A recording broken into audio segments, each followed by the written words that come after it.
नमस्कार, जोहार। मेरा नाम आरती भारद्वाज है। स्वच्छ भारत कार्यक्रम में आपका बहुत स्वागत है। कहते हैं कि छात्र समाज के आईना होते हैं। छात्र जो करते हैं लोग भी उसका अनुसरण करते हैं। हम आपको ले चलते हैं झारखंड के एक ऐसे गांव में जहां स्कूली बच्चे स्वच्छता के प्रति जागरूक हो रहे हैं। वो न सिर्फ जागरूक हो रहे हैं बल्कि लोगों को भी अब स्वच्छता के प्रति जागरूक कर रहे हैं। उनका कहना है कि अगर आप स्वच्छ रहेंगे तो बीमारियां आपसे कोसों दूर रहेंगी। अगर आप स्वच्छ रहेंगे तो आपके पास बीमारियां आएंगी ही नहीं। इस दौरान छात्र अब लोगों को समझा रहे हैं कि स्वच्छता का मतलब केवल ये नहीं कि आप साफ सुथरे कपड़े पहने खुद को स्वच्छ रखें, बल्कि आप अपने आसपास के वातावरण को भी शुद्ध और स्वच्छ रखें, जिससे कि आसपास के गंदगी आपके पास नहीं आए, आपको शुद्ध हवा मिले, शुद्ध जल मिले और आप स्वस्थ रहें। तो चलिए आपको दिखाते हैं कि कैसे स्कूली बच्चे स्वच्छता के प्रति जागरूक हो रहे हैं। आज हम आप पहुंचे हैं रांची जिला के अनगरा प्रखंड में, जहां राजकीयकृत मध्य विद्यालय में बच्चों को स्वच्छता को लेकर के काफ़ी अच्छे निर्देश दिए जा रहे हैं। यहां बच्चों में स्वच्छता को लेकर काफ़ी जागरूकता आ गई है, जिससे वो अपनी निजी स्वच्छता को, अपने ग्राम की स्वच्छता को, स्कूल परिसर एवं समाज एवं पर्यावरण की स्वच्छता को बढ़ावा दे रहे हैं। तो आइए आज हम इन बच्चों से बातचीत करेंगे, साथ ही साथ बातचीत करेंगे यहाँ के शिक्षकों से, जिन्होंने मिलकर के इस पूरे वातावरण को काफ़ी अच्छा स्वच्छ बनाया है और साथ ही साथ बच्चों में जागरूकता भी लाया है। तो आइए आज के कार्यक्रम में स्वागत करते हैं आज के मेहमानों का। स्वच्छता हमारे जीवन में बड़ा महत्व रखता है। इसके बिना स्वस्थ शरीर तथा स्वस्थ समाज की कल्पना नहीं की जा सकती। स्वच्छता के कई आयाम हैं। ये सिर्फ व्यक्तिगत स्वच्छता तक ही सीमित नहीं है, बल्कि इसमें घर और आसपास की सफाई, सार्वजनिक स्थलों की सफाई, पर्यावरण संरक्षण आदि शामिल है। जब से देश में स्वच्छ भारत मिशन की शुरुआत हुई है, तब से देश के हर वर्ग को स्वच्छता के प्रति जागरूक किया जा रहा है। स्कूल के विद्यार्थी भी इससे अछूते नहीं हैं। अपने झारखंड प्रदेश के रांची जिले के अनगड़ा प्रखंड में स्थित राजकीयकृत मध्य विद्यालय में हम इसका उदाहरण देख सकते हैं।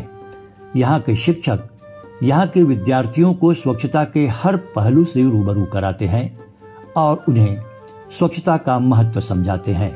हम लोग स्कूल में बच्चों को स्वच्छता के बारे में बताते हैं, करवाते हैं साफ सफाई। स्वच्छता जीवन का एक अभिन्न अंग है, अभिन्न मुद्दा है।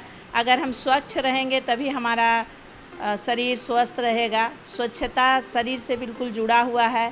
हम लोग प्रतिदिन विद्यालय की सफाई, परिसर की सफाई, यहाँ जो शौचालय है उसकी साफ सफाई, और इसके साथ स्वच्छता से जुड़ा हुआ है पेड़ पौधों को लगाना, इसलिए उस पर भी हम लोग थोड़ा ध्यान देते हैं। और इसका जो है महत्व जीवन में बहुत अधिक है। इस स्वच्छता के बिना हमारा जीवन जो है वो हम बीमार पड़ जाएंगे, हमारे बीमारी में हम सही से काम नहीं कर पाएंगे। ये सारी चीज़ बच्चों को हम लोग बताते हैं और बच्चे जो है बखूबी उसको समझते हैं, करते हैं। जहाँ तक हो सकता है, जितनी इनकी समझ आती है, हमारी बातों को ये लेते हैं। और हम ये संदेश देना चाहेंगे कि जहाँ भी हो, जिस जगह पे भी इंसान हो, उसकी ये स्कूल में तो टीचर का ये हमारा नारा ही है, पहली पढ़ाई साफ सफाई, है ना। तो जहाँ भी हो, जो भी इंसान जहाँ भी हो, सबसे पहले उसको उसकी आसपास की साफ़ सफाई को ध्यान देना चाहिए, स्वच्छता पर ध्यान देना चाहिए। उसके बाद बाकी का जो ड्यूटी है, जो कार्यक्रम है, उसको तो करना ही है। अक्सर ऐसा देखा जाता है कि बड़े बड़े कार्यालयों में, दफ्तरों में लोग जाते हैं, अच्छी अच्छी कुर्सियों में बैठते हैं, काम करते हैं, परंतु उसके आसपास में इतनी गंदगी रहती है, उसको ध्यान नहीं देते हैं। हर एक इंसान को इस पर ध्यान देना चाहिए ताकि हमारा झारखंड भी एक स्वच्छ सुंदर राज्य बने। बच्चों को विशेष तौर पर स्वच्छता पर ध्यान दिया जाता है ताकि बच्चे स्वस्थ रह सकें। कैसे स्वच्छ खाना खाएं, कैसे स्वच्छ पानी पिएं, कैसे स्वस्थ रहें, कैसे हम अपने शरीर को स्वस्थ रखें, इसके लिए विशेष रूप से बताया जाता है। कैसे हम अपने शौच से पहले साबुन से हाथ धोएं, खाना खाने से पहले हाथ धोएं, साबुन से हाथ धोएं। इस तरह से बातें बच्चों को विस्तार रूप से बताई जाती है और बच्चे उसका अनुसरण करते हैं।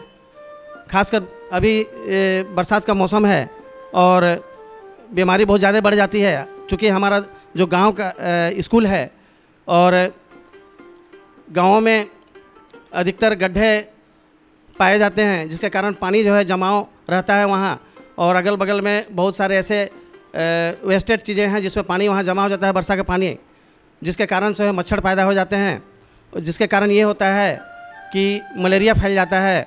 और ये वायरल अभी जो जैसे चला हुआ है कि पर घर में जो है अभी बीमारी पाया जा रहा है। प्रत्येक घरों में प्रत्येक डॉक्टरों के यहाँ पूरी काफ़ी भीड़ रहती है दवा के लिए। कारण यही है कि इसके बारे में बहुत सारे लोगों को जानकारी नहीं है कि कैसे हम मलेरिया से बचा जाए, कैसे स्वच्छ रखा जाए, कैसे पानी पिएं। इसके बारे में हम लोग बच्चे के माध्यम से उनके घरों तक पहुंचाने के प्रयास करते हैं, ताकि उनका घर अगर स्वस्थ रहेगा तो बच्चे स्वस्थ रहेंगे और हमारा परिवेश स्वच्छ रहेगा, हमारा घर स्वच्छ रहेगा, हमारा गांव स्वच्छ रहेगा, तभी हम इन बीमारियों से दूर रख पाएंगे। ये सारी बातें बच्चों को विशेष रूप से बताते हैं। यहाँ के शिक्षक दिलीप कुमार बताते हैं कि यहाँ बच्चों को स्वच्छता का महत्व समझाया जाता है। उन्हें व्यक्तिगत स्वच्छता से लेकर जल को स्वच्छ कैसे रखना है तथा समाज में स्वच्छता कैसे फैलाना है, इसका ध्यान भी दिया जाता है। यहाँ के बच्चे इन्हें अमल में लाते हैं और स्वच्छता का पालन करने के साथ साथ अन्य लोगों को भी इसके प्रति जागरूक करते हैं। स्वच्छता शब्द जो है ना कि ये अभी हमें देखने को मिल रहा है। करीब हमको लगता है कि 86-87 से लगता है कि एक तरह का एक मुहिम चलाया गया स्वच्छता से संबंधित। लेकिन सच यही है कि हम जब गांव का भ्रमण जब करते हैं तो वो वहाँ स्वच्छता बसी हुई है, लेकिन फ़र्क यही पड़ता है ना कि स्वच्छता का वो लोग अच्छा से मीनिंग नहीं समझ पाते हैं, और जिसके कारण जो है कि वो बीमार पड़ जाते हैं। जैसे मान लिया जाए एक गांव के परिवेश में जो भी उनको दैनिक कार्यक्रम जो करते हैं, जैसे कि 100 जो है कि ओपन एरिया में चले जाते हैं, उससे क्या होता है कि बरसात के दिनों में वही मल मूत्र के जो है कि पानी के रूप में जो तालाब से मिलेगा, वो तालाब में बच्चे स्नान करते हैं, सारे लोग स्नान करते हैं। इससे जो है कि वो संक्रमित होने की उनको बहुत ज़्यादा संभावना बनी रहती है। इससे क्या होता है कि जल से संबंधित जो है सबसे ज़्यादा 80% जो है कि बीमारी होती है, जिसके कारण वो संक्रमित हो जाते हैं। अभी जो भी हम लोग व्यक्तिगत स्वच्छता के विषय में जैसे बताते हैं, तो ये हमारे जो बच्चे हैं, ये जो है कि जैसे हम लोग एक पढ़े हुए थे सफरी एजेंट, आप हिंदी में पढ़े होंगे, बहादुर दर्जी जो पहनता था तो उसके एक सफरी एजेंट के माध्यम से जो है कि उसका प्रचार प्रसार करता था। उसी तरह से हमारे बच्चे जो है ना कि एजेंट का काम करते हैं। जो भी मैसेज अच्छे देते हैं वो समाज में इम्प्लीमेंट होता है इनके माध्यम से। इस तरह से हम समाज को जो है कि स्वच्छ बनाते हैं, सुरक्षित करते हैं। अब सवाल एक बहुत अच्छी बात ये है कि बच्चे को जो शिक्षक बता देते हैं, चाहे मैडम बता देती है, तो वो जो है कि वो लकीर हो जाती है। उनको कोई धरती का कोई नहीं काट सकता है। वो बस यही एक ही लाइन रहता है कि हमें सर बताए हैं, ये मेरी मैडम बताई हैं, वो दूसरा सही हो ही नहीं सकता है, वही सही हो सकता है। तो ये बहुत बड़ी चीज़ है कि सर की वैल्यू जो है एक बच्चों पर कितना होता है, और वही वैल्यू जो है कि समाज को रिटर्न के रूप में मिलता है। यहाँ के बच्चे शिक्षकों के मार्गदर्शन पर चलकर स्वच्छता की गंभीरता को समझने लगे हैं। वे लोग अब स्वच्छता के हर पहलू पर ध्यान देते हैं। वे अपने पैरों के नाखून से लेकर सिर के बाल तक की स्वच्छता का ख्याल रखते हैं। वे अपने घर की सफाई करते हैं, आसपास की सफाई का ख्याल रखते हैं और विद्यालय आने पर विद्यालय के प्रांगण से लेकर उसके वॉशरूम तक की सफाई स्वयं करते हैं। खाना खाने से पहले अपना हाथ धोते हैं, उसके बाद फिर रसोई रूम में जाते हैं, थाली लेकर उसको भी साफ करके उसके बाद खाना खाते हैं। खाना खाने के बाद फिर से हाथ धो लेते हैं अच्छा से। खाना को ढक कर रखना चाहिए, बीमारी हो जाएगा तो फिर स्कूल नहीं आने से पढ़ाई रुक जाएगी। साफ़ सफाई हमारे दैनिक जीवन के लिए बहुत ज़रूरी है, क्योंकि साफ़ सफाई के बिना हमारे शरीर में अनेक प्रकार की बीमारियां आ जाती है। हमारे पढ़ाई लिखाई अच्छा से नहीं होती, हमारे घर की स्थिति खराब रहती है और हम पढ़ाई में अच्छी तरह से फोकस करने नहीं सकते हैं। आसपास लोगों को समझाते हैं कि अपने घर के आसपास साफ़ सुथरा रखिए, झाड़ी उड़ी वगैरह को साफ़ करिए और अपने को साफ़ रखिए और अपने परिवार को साफ़ रखिए, जिससे कि आपके परिवार और आपको कोई बीमारियों का सामना ना करने ना हो। हम लोग स्वस्थ रह सकते हैं नहा धो के, और हम लोग नहाने से बीमारी नहीं होगा, अच्छा से पढ़ पाएंगे, स्कूल रेगुलर आ पाएंगे और अच्छा से पढ़ेंगे। साफ़ सफाई होने से हम लोग का गंदगी हो जाएगी। स्कूल में साफ़ सफाई रखना चाहिए। साफ़ सफाई से यह फ़ायदा होता है कि अगर हम लोग साफ़ रहेंगे तो हमें बीमार नहीं होगा। सो के सुबह बाथरूम जाते हैं और आके हाथ पैर धोते हैं और झाड़ू पकड़ के किचन कमरा साफ़ करते हैं, आंगन उंगन, और किचन जा ब्रश करते हैं और उसके बाद नहाते हैं और किचन जाते हैं और सब्जी को अच्छे से धो के साफ उप करके खाना वाना सब्जी पकाते हैं। रोज़ सुबह को पहले शौचालय जाता हूँ, शौच करके अच्छा से हाथ धो के थोड़ा देर कसरत करने के बाद नहाने जाता हूँ। नहाने के बाद नाश्ता करके ड्रेस पहन के फिर स्कूल आता हूँ। साफ़ सफाई रहेंगे तो स्वच्छ रहेंगे और डॉक्टर के पास जाने से बचेंगे और शरीर भी स्वस्थ रहेगा, पढ़ाई लिखाई में भी मन लगेगा। साफ़ सफाई से हम रोज़ स्कूल आ पाते हैं, हमें बीमारियां नहीं होती है और पढ़ने में मन लगता है। साफ़ सफाई नहीं रहने से हमें बीमारियां होती है और डॉक्टर के यहाँ पैसा जाता है और हमें पढ़ने में मन नहीं लगता है, रोज़ स्कूल नहीं आ पाते हैं। स्वच्छता हमारे जीवन के लिए इसलिए ज़रूरी है क्योंकि स्वच्छता हमारे लिए बहुत ज़रूरी है। हम आसपास में रहेंगे, साफ़ सफाई करेंगे तो हमारे आसपास बीमारी नहीं रहेगी और पर्यावरण में प्रदूषण।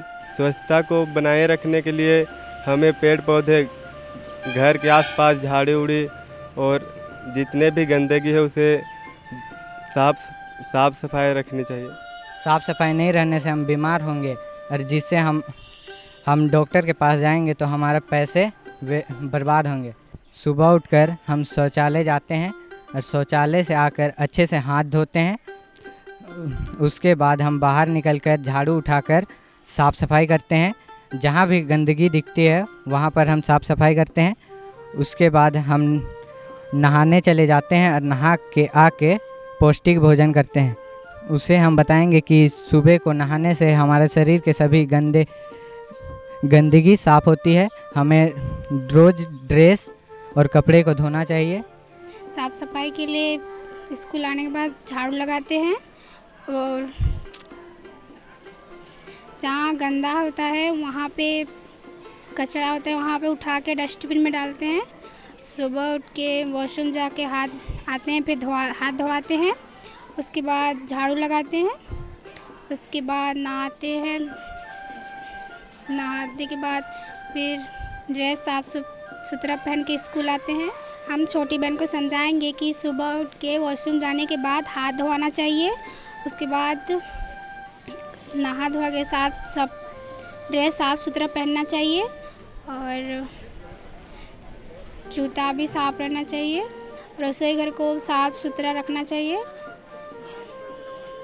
खाना को ढाँप के रखना चाहिए। खाना खाने से पहले हाथ धोना चाहिए। खाना खाने से उसके बाद भी हाथ धोना चाहिए। स्वच्छता हमारे जीवन में बहुत ज़रूरी है इसलिए क्योंकि हमारे स्वास्थ्य को ये अच्छा रखता है। हमें सुबह होकर सबसे पहले उठकर वॉशरूम जाना चाहिए। वॉशरूम से आकर साबुन से हाथ धोना चाहिए।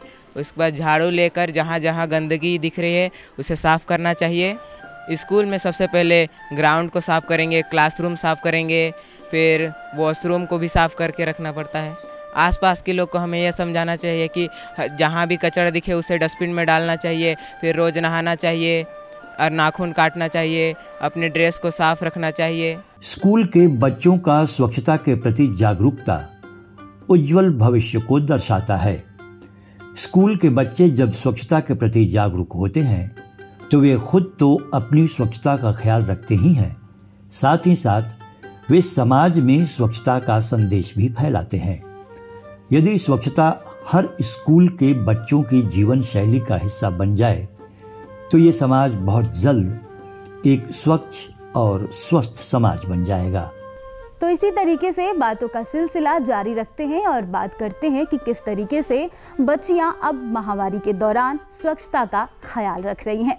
यहाँ पे बच्चियां न सिर्फ खुद स्वच्छता का ख्याल रख रही हैं बल्कि लोगों को भी अब जागरूक कर रही हैं कि महामारी के दौरान अगर आप स्वच्छता का ख्याल रखते हैं तो होने वाले भयानक रोगों से बचा जा सकता है और साथ में इन्फेक्शन का खतरा भी कम रहता है। अब यहाँ पे बच्चियां घर घर जाकर लोगों को बता रही हैं कि महामारी के दौरान स्वच्छता का ख्याल रखना बहुत ही ज़्यादा ज़रूरी है। तो चलिए लेकर चलते हैं आपको एक ऐसी जगह पे जहां बच्चियां महामारी के दौरान लोगों को स्वच्छता के प्रति जागरूक कर रही हैं और खुद भी जागरूक हो रही हैं। माहवारी महिलाओं में होने वाली एक प्राकृतिक प्रक्रिया है।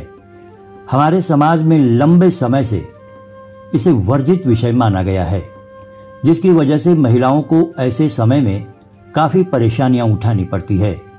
ग्रामीण इलाकों में जागरूकता के अभाव में इस विषय पर चर्चा तक नहीं होती। इसकी वजह से महिलाएं ऐसे समय में अपनी सही देखभाल और स्वच्छता का ख्याल नहीं रख पाती, जिसकी वजह से इन्हें संक्रमण का खतरा रहता है। आज बदलते वक्त के साथ विद्यालयों में बच्चियों को इसके प्रति जागरूक किया जा रहा है। झारखंड के रांची जिले के अनगरा प्रखंड के प्रोजेक्ट उत्क्रमित +2 उच्च विद्यालय में हम इसका उदाहरण देख सकते हैं। यहाँ बच्चियों को समझाया जा रहा है कि ये एक प्राकृतिक प्रक्रिया है जो महिलाओं को मातृत्व प्रदान करता है। ऐसे समय में स्वच्छता का तथा अपने खान पान का ख्याल रखना बहुत ही आवश्यक है। हमारी कक्षा में सभी लड़कियों का होता है, मेरी सहेलियों लोग का होता है, सबके साथ ऐसा होता है, लेकिन मेरे साथ ऐसा क्यों नहीं हो रहा है? तो उसका अगर सही समय पर इलाज हो जाएगा तो आप भविष्य में कभी भी माँ बन सकती हैं। और इसमें क्या होता है, हम लोग को इसका साफ़ सफाई का ज़्यादा ध्यान रखना चाहिए, क्योंकि प्राइवेट पार्ट्स होते हैं जो बहुत ही नाजुक होते हैं, ये बहुत नाजुक अंग होता है। इसलिए पहले क्या होता था कि इसमें गांव देहात में या फिर कहीं भी मतलब पहले कपड़ा का प्रयोग किया जाता था, लेकिन है कि कपड़ा उतना हाइजेनिक नहीं होता था। कपड़ा में मतलब कि इन्फेक्शन होने का डर रहता था, और गांव देहात में पहले कपड़ा भी साफ़ सुथरा उस तरह से लोग नहीं कर पाते थे। लोग उनको मतलब शर्म आती थी, जिसके कारण वो धूप में उसको सही से नहीं सुखाते थे, जिसके कारण उसमें इन्फेक्शन होने का डर रहता था। लेकिन अब क्या हो गया है कि अब पैड आ गया है और ये बहुत ही सस्ते दामों में भी मिलता है, और आजकल तो स्कूल में बच्चियों लोग को दिया जाता है। यहाँ की प्राचार्या तथा शिक्षिका बताती हैं कि इस विद्यालय में बच्चियों को माहवारी के प्रति जागरूक किया जाता है।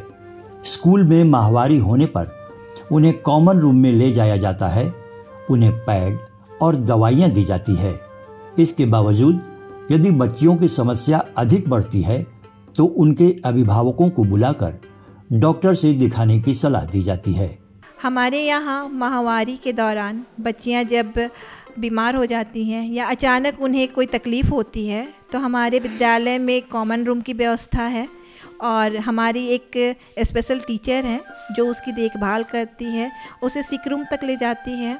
वहाँ पर एक बेड है जहाँ पे उसे जो तकलीफ़ है उसका निवारण करने की कोशिश करती है, और अगर ज़्यादा तकलीफ़ बढ़ जाती है तो उनके पेरेंट्स को हम लोग कॉल करते हैं और उन्हें बुलाकर बच्ची को उनके साथ में भेज देते हैं।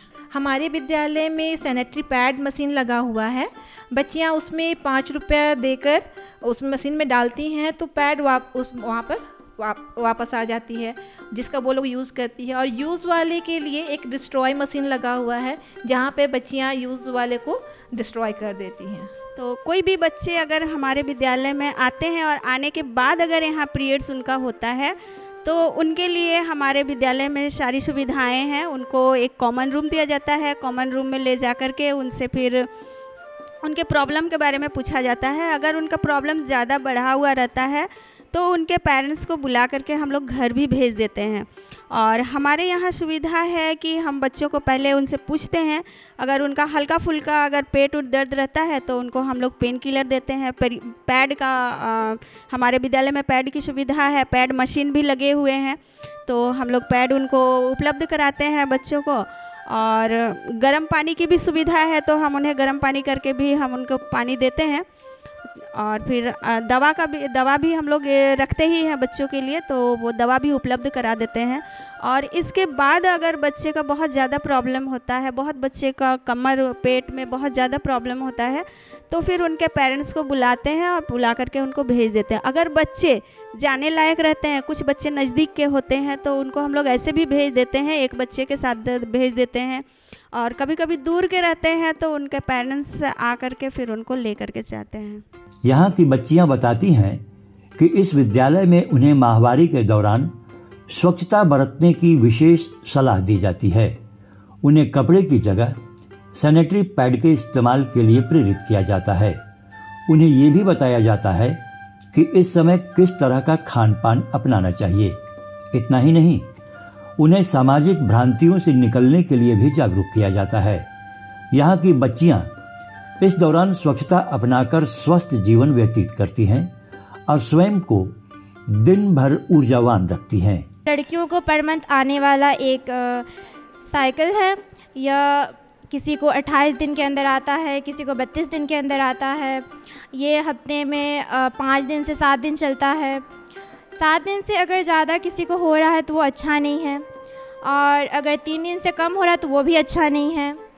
और माहवारी आना बहुत ज़रूरी है लड़कियों के लिए। यह लड़कियों के लिए एक वरदान है। यह एक नए जीव को जन्म देती है लड़कियां इससे। ये हमारी बहुत खुशनसीबी है जो हमें यह मिलता है। इस दौरान हमें अपने प्राइवेट पार्ट को साफ़ सुथरा रखना चाहिए। हमें कपड़े का यूज़ नहीं करना चाहिए, हमें पैड का यूज़ करना चाहिए। आजकल पैड बहुत आसानी से उपलब्ध हो जाता है, हमें स्कूल में भी पैड मिल जाता है। सरकार ने हमें इतनी सुविधाएं दी हैं कि हमें फ्री में पैड उपलब्ध करा रही है। और 6 घंटे से ज़्यादा पैड का यूज़ नहीं करना चाहिए। दिन में कम से कम 3 या 4 बार इसको चेंज करना चाहिए। और खान पान में हमें ध्यान देना चाहिए, ज़्यादा ऑयली खाना नहीं खाना चाहिए, साधारण खाना खाना चाहिए, दुकान से होटल से खाना नहीं चाहिए। हमारा शरीर में मूड स्विंग्स बहुत होता है, तो हमें ऐसा खाना खाना चाहिए जिससे हमारा शरीर थके ना, हमारे शरीर को एनर्जी मिले। जैसे कि फल खाना चाहिए, हमें घर का रोटी दाल खाना चाहिए, जिससे हमारे शरीर को एनर्जी मिलेगा और हम लोग दिन भर अपने सारे काम को कर पाएंगे। हम लोग लड़की है, हम लोग को भी स्कूल जाना पड़ता है, घर का काम करना पड़ता है, तो हमारे दिन भर के काम करने के लिए हमारे शरीर में ऊर्जा होना चाहिए, जो कि हमें फल या घर के सादे खाने से मिलेगा। स्कूल में हमें हर शनिवार और मंगलवार को इसके बारे में बताया जाता है। हमारी मैम हमें यह ज्ञान बताती है कि हमें इसके बारे में क्या क्या करना चाहिए, और वो हम लोग के लिए बहुत उपयोगी होता है, हम लोग इसका उपयोग भी करते हैं। स्कूल में मासिक धर्म के मतलब उस टाइम पे हम लोग को बहुत सा चीज़ें बताया जाता है, जैसे कि गुनगुना पानी पीना चाहिए, इससे हमारे शरीर को आराम मिलता है। ऑयली चीज़ नहीं खाना चाहिए, और हमें घर का बना हुआ खाना कुछ खाना चाहिए। रहन सहन में हमें साफ़ सफाई का ध्यान रखना चाहिए कि हमें पेट से 5 से 6 घंटा तक प्रयोग करना चाहिए। अगर उससे ज़्यादा हम लोग करेंगे उसका उपयोग, तो उससे हमें इन्फेक्शन होने का डर हो सकता है। दिन में हमें 2-3 बार पेट से चेंज कर लेना चाहिए। अगर इस टाइम पे हम अगर बाहर का चीज़ खाएंगे तो उससे हमारे शरीर को नुकसान हो सकता है, और हमें ऑयली चीज़ ये सब फिर नहीं खाना चाहिए। घर में जो बना है उसी को खाना चाहिए, भात दाल सब्ज़ी। मासिक धर्म के दौरान हमारे प्राइवेट पार्ट से ब्लीडिंग होती है, और हमें इसको साफ स्वच्छ रखना चाहिए, क्योंकि इससे इन्फेक्शन हो सकता है। अगर हम उसे साफ़ नहीं रखेंगे तो वो हमारे शरीर को बहुत नुकसान देगा। और पैड का उपयोग करना चाहिए। अभी कहीं कहीं जगह पे शायद कपड़े का भी कोई उपयोग करते हैं, तो उसे नहीं करना चाहिए। अभी तो सब जगह पैड उपलब्ध हो चुका है, तो आप लोग को पैड का उपयोग करना चाहिए। ज़्यादा समय के लिए पैड को यूज़ नहीं करना चाहिए, 5 या 6 घंटे के लिए सिर्फ यूज़ करना चाहिए। इस दौरान खान पान पर ज़्यादा ध्यान देना चाहिए क्योंकि हमारे शरीर बहुत वीक होता है, हमें वीकनेस लगता है, तो हमें ऐसा चीज़ खाना चाहिए जिससे हम लोगों को एनर्जी मिले। जूस, फल, फ्रूट या फिर घर का सादा खाना, और स्पेशली बाहर का ऑयली खाना तो नहीं खाना चाहिए, इससे हमारे शरीर को बहुत नुकसान होता है। माहवारी प्रकृति की देन जरूर है, लेकिन जागरूकता की कमी और समाज की भ्रांतियों ने इसे बच्चियों के लिए एक जटिल विषय बना दिया है। आज विद्यालयों में इसके प्रति बच्चियों को जागरूक करके उन्हें ऐसे समय में स्वच्छता का ख्याल रखने की सलाह दी जा रही है। इससे बच्चियों की मानसिकता बदल रही है और वे स्वच्छता अपनाकर स्वस्थ जीवन व्यतीत कर रही हैं। तो देखा आपने कैसे इस विद्यालय ने एक बहुत ही अच्छे तरीके से कॉमन रूम बना लिया है, जहाँ पे यदि किसी बच्ची को मासिक धर्म से संबंधित कोई भी समस्या हो तो वो यहाँ पे आ सकती हैं, और साथ ही साथ यहाँ की शिक्षिकाएं यहाँ की बच्चियों को काफ़ी सही तरीके से निर्देशित भी कर रही हैं। तो इससे बच्ची भी काफ़ी स्वच्छता बरकरार रख रही हैं और साथ ही साथ स्वस्थ भी रह रही हैं। तो आशा करते हैं कि आप भी स्वच्छता को बहुत ही अच्छे से प्राथमिकता देंगे और साथ ही साथ अपनी निजी स्वच्छता एवं पर्यावरण की स्वच्छता को भी ध्यान में रखेंगे, जिससे आप सब स्वस्थ रहेंगे और हमारा समाज स्वच्छ एवं सशक्त बनता चला जाएगा। तो दीजिए इसी के साथ हमें और हमारी टीम को इजाजत। तब तक के लिए जोहार, नमस्कार। तो आपने देखा ना किस तरीके से माहवारी के दौरान होने वाले भयानक रोगों के प्रति अब बच्चियां खुद भी जागरूक हो रही हैं और लोगों को भी जागरूक कर रही हैं। इसी तरह बातों का सिलसिला हम जारी रखते, लेकिन फिलहाल वक्त हो गया है आपसे विदा लेने का। हमारी टीम के साथ हमें दीजिए इजाजत। नमस्कार, जोहार।